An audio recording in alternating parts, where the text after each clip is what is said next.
नमस्कार। आप सभी को होली की खूब खूब शुभकामनाएं।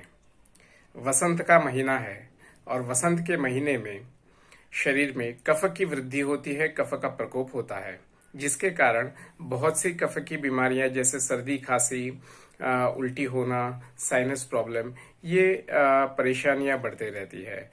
तो इसके लिए बहुत ही सरल और आसान तरीका मैं आपको बताऊंगा इस वसंत ऋतु में करने की, जो एक छोटी सी घरेलू नुस्ख मैं आपको बताऊंगा।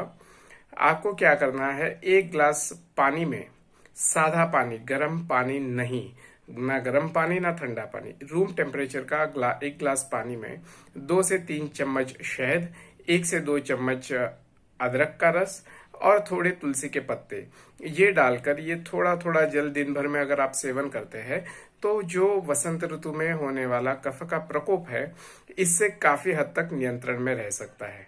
धन्यवाद। आपने अभी तक मेरा चैनल अगर सब्सक्राइब नहीं किया है तो मेरा चैनल सब्सक्राइब कीजिए और बाजू के बेल आइकन को प्रेस कीजिए ताकि आने वाले सारे वीडियोस की अपडेट आपको मिलती रहे। Thank you.